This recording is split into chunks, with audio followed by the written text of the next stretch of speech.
Douglas Bickford. It is 5:37 a.m. on the 10th of June, 2021.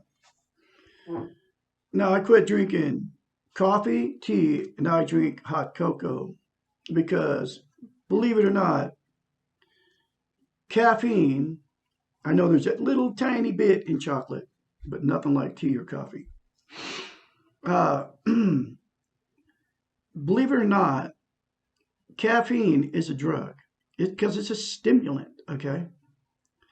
And people use it to mask pain. They do. I was doing it when I first broke up with my wife of 3.5 years. 2nd of November 2020, I left a toxic relationship, okay? And I was masking my pain with caffeine because I don't do drugs and I don't do alcohol. And I've been like clean and sober for a while, okay, of all that. Because toxic relationships always involve the use of drugs and alcohol. They always do. And it's because the people in a toxic relationship have no self-esteem because we attract exactly what we are. Okay. So I discovered how to attain self-esteem, which is self-love. So if you have no self-esteem and you go in looking for a relationship, you will find somebody just like you. That's the way it is. Okay. So then two people with no self-esteem, no self-love, will become toxic to each other because they don't love themselves. And before you can ever love somebody, you have to have self-love. You have to love yourself first. And what we've been trained and taught through the TV, social media, through all the avenues that they get us with, the TV's a big one, but now it's all social media, Facebook, YouTube, Instagram, TikTok, all the millions of social media websites out there that have trained us that we need to jump right in and love somebody before you love yourself. And that's not the way it works. You can't. It doesn't work. So what happens is if you don't love yourself, you'll find somebody that doesn't love themselves. Okay. And then the relationship will never work. I mean, unless you stick it out and just like stay in a terrible relationship for a long, long time, like your parents, your grandparents, all these people that they stay together 50 years in unhealthy relationships because they didn't know any better. It was easier just to stay and be in pain and misery rather than trying to change and get something new, okay? And get out of the toxic relationship. But it's way better to be by yourself than staying in a toxic relationship. And you all know what I'm talking about. There's millions of you out there in terrible relationships. My daughter is one of them. She's with an alcoholic, abusive guy. And so is my son with an alcoholic, abusive woman because they have no self-esteem. Anyway, so Douglas Bickford is here to teach you how to get self-esteem so you can have a healthy relationship. And I know from experience, okay, because I have full of self-esteem now, which is self-love, because I've been out of a toxic relationship for over 7 months and I haven't gloomed on to another person to mask the pain of that breakup, okay. It lasted 3.5 years. So now I am on the internet teaching self-esteem via YouTube and wherever else. I send it to Facebook. I send it to my Facebook account and I send it to Twitter. Okay.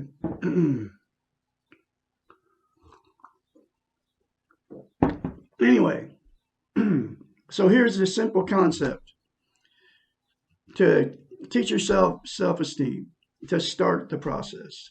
Just look at yourself in the mirror and say, I love you. And never, never give up. And your attitude determines your direction. That's my signs in the back. And keep doing it every day when you get out of bed. Go to the mirror, you're shaving or whatever you're doing, man. You're putting makeup on if you're a woman, you're shaving if you're a guy. Look at yourself while you're looking in the mirror. And don't say anything negative. Just say, I love you. And accept however that works. Okay? Try it. It'll change your life. I guarantee it. Then I got that concept and many more really good concepts out of the book, The Portable Therapist, which is in a link in the description of this video, right below there. And go through the book. It's like 82 chapters or something like that. It's from a lady named Susan McMahon. She got a doctorate in psychology, so she's a psychiatrist. And for years, she was a psychiatrist, and she was counseled and therapy to people. And one of her big things that she teaches is how to have self-love, self-esteem. That's what this book's all about. And it tells you the many, many things, okay, that you need to do after you start telling yourself, I love you in the mirror. So get the book, read it for yourself. I'm going through the book chapter by chapter. You can continue to watch me too. You can get a hold of Douglas Bickford at douglasbickford753@gmail.com for any of you that want to further your healthy mindedness. Get in touch with me, and I can help you through the process, because you need to if you're in a toxic relationship, you need to get out. It's never going to change. Get out, get self-esteem, and you can get it very simply by, like just what I just said. Look yourself in the mirror and say, I love you. Nobody is teaching this concept on YouTube, on Facebook, none of the social media. You don't see it on the TV. You don't see it anywhere. I'm the only one doing this, okay? And saying how simple it is to attain self-esteem, self-love. Now here's chapter 74. Because you know why? We are all connected. We are all connected to all the animals. Anything alive, human beings are connected to it. Whether you believe it or not, that's the way it is. We are all connected, and we've been taught just the opposite. The religions have taught us that. I'm talking all over: Jehovah's Witness, Baptist, Seventh-day Adventist, Mormon, Muslim, Buddhism. They've all taught us that they're the only way that is the right way, and everybody else is wrong. And then you can't even join their religion unless you believe like them. They're all like that. I don't care which one it is. The Quran, they all hate Christians. The Christians all hate Muslims. The Bible believers hate Muslims because they believe in the Quran.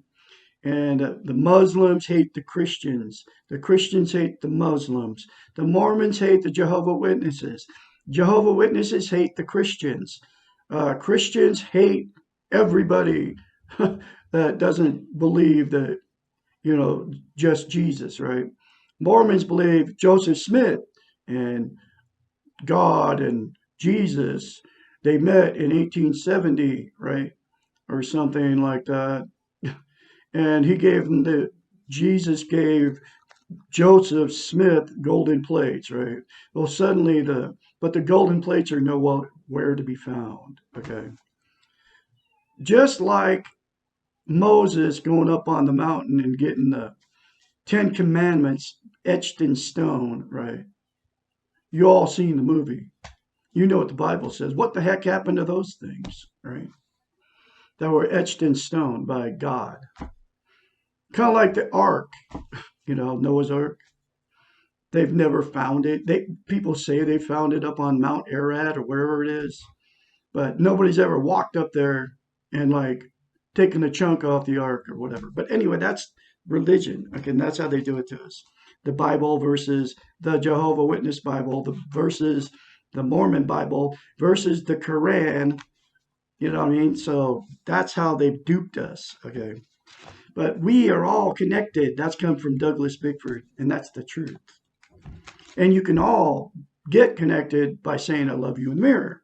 So here's chapter 74 out of the Portable Therapist.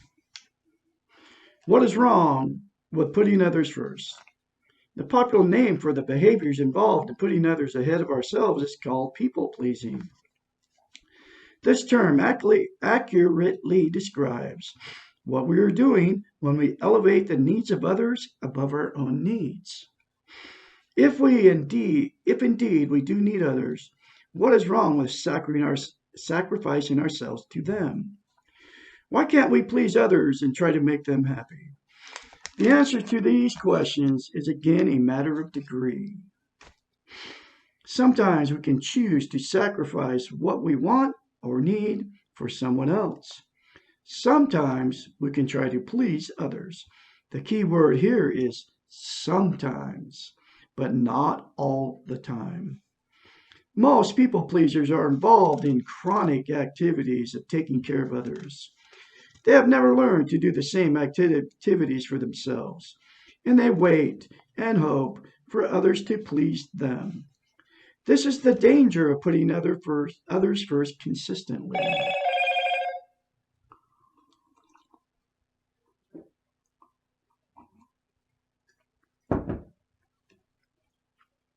Okay.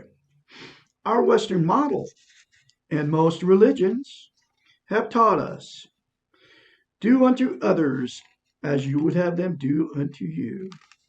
The focus is nearly always on the do unto others part and rarely on the second half of this saying. How do we know what we would want them to do for us if we are not aware of our own needs and wants? And if they did unto us, could we accept it and be worthy of their gift? Most people pleasers have focused all their energy on giving out and have no awareness of what they want or need for themselves.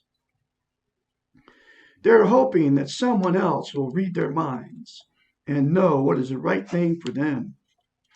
People pleasers give to get back, and their presents always have strings attached. These unclean givers often presume that they know what the other person needs better than the person knows. Thus, they give unwanted or unnecessary gifts. The results from all this people-pleasing are resentments, hurts, and misunderstandings. These are not at all the intention of doing unto others. People-pleasing is a modern term for martyring. Most of us are not cut out for sainthood, and a martyr can be very difficult to live with. I was married to one. That's why I had to leave.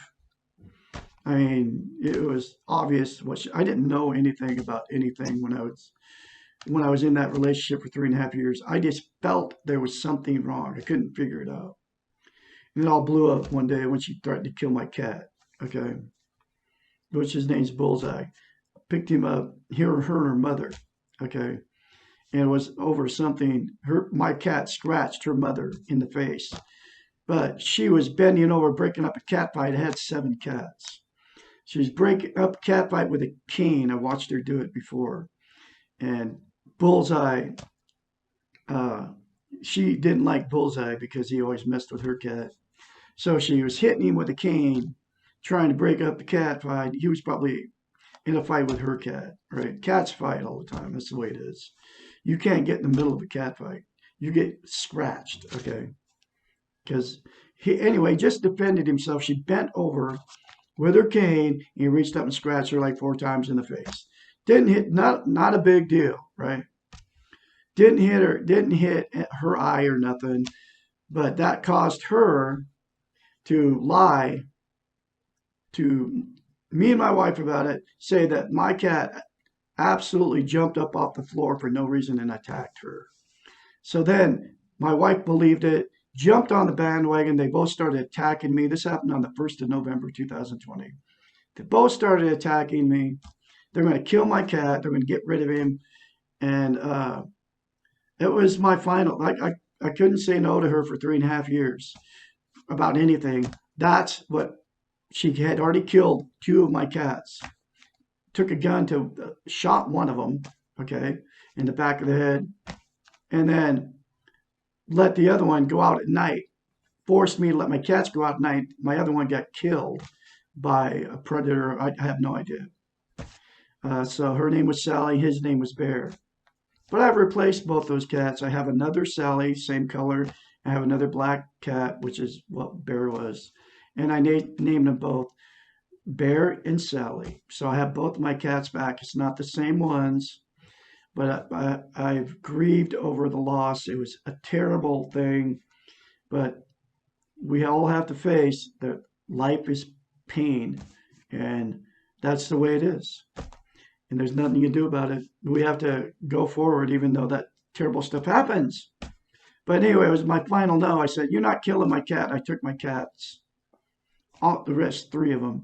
I took them and I left. Okay, and I have not. I did try to go back one time.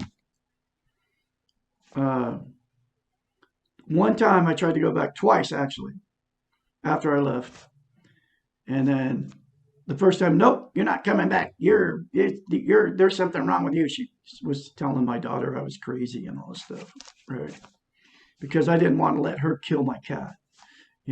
She even said to me, "Oh, you didn't leave me because of a cat." Yes, I did leave her because of a cat. Because she was going to kill him, you know.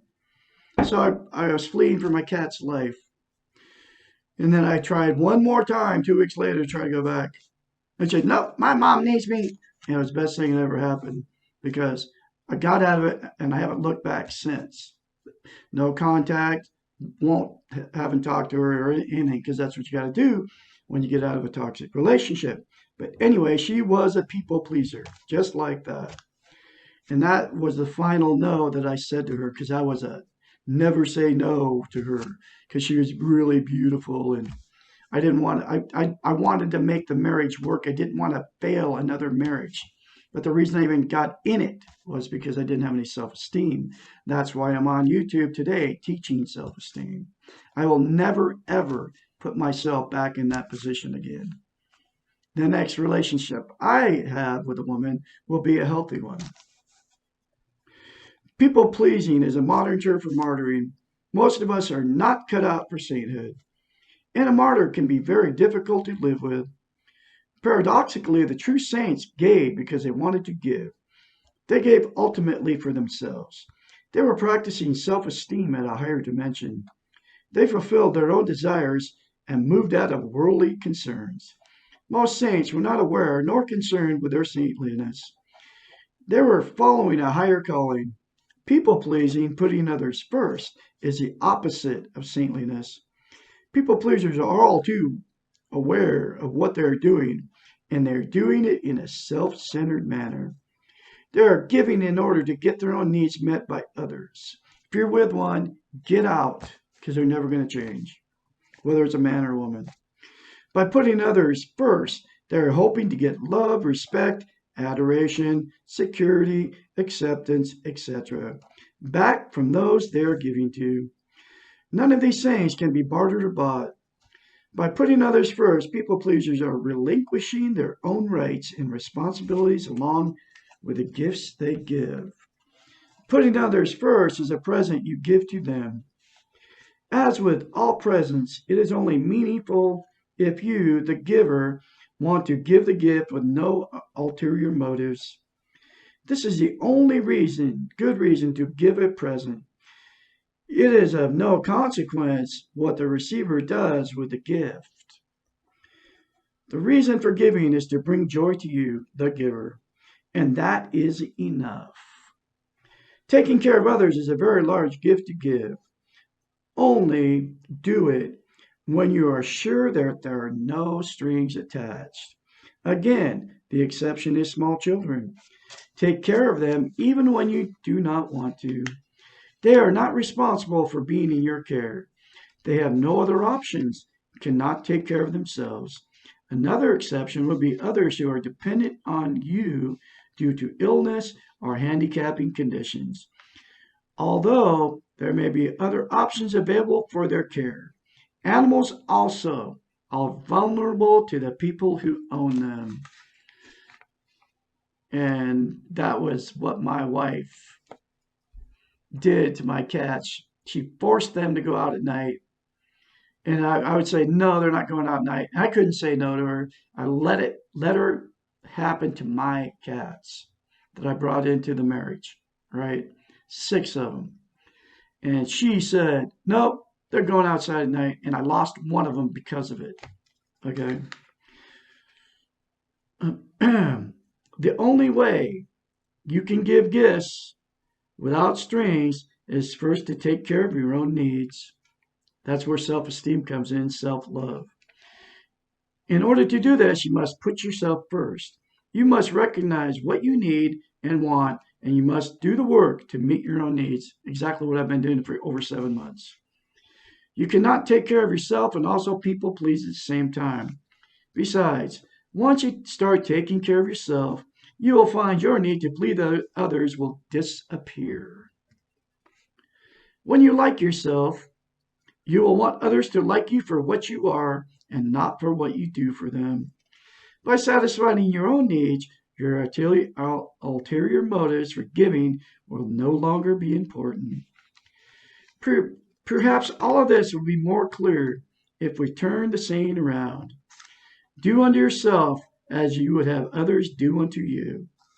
This is the essence of learning self-esteem. Once you do this, the paradox occurs, and it is easier to do unto others as you would have them do unto you. This is the essence of social interest. You can only practice social interest, which is having relationships with people, after you have learned to practice self-esteem. This is what the Western model has failed to teach us, and I talked about that at the beginning of this video. The concept is at the heart. This concept is at the heart of all religions. Know that you have worth, that you are good, and that you deserve to be loved. Learn forgiveness, acceptance, and letting go. You will benefit, and the others around you will also benefit. Only put others first temporarily. In the long term, put yourself first. You are worth your own attention. You can please yourself. Wow, that's a powerful chapter, folks. You can all get a self-esteem and self-love by looking yourself in the mirror and saying, I love you. Do it every day.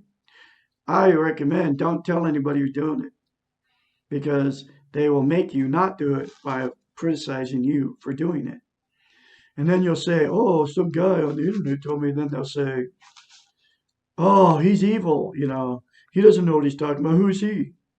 But who I am is somebody that cares about you. Unlike all the other YouTube channels, and I don't want anything from you except for you to look at yourself in the mirror and say, I love you. I don't want your money. Keep your money.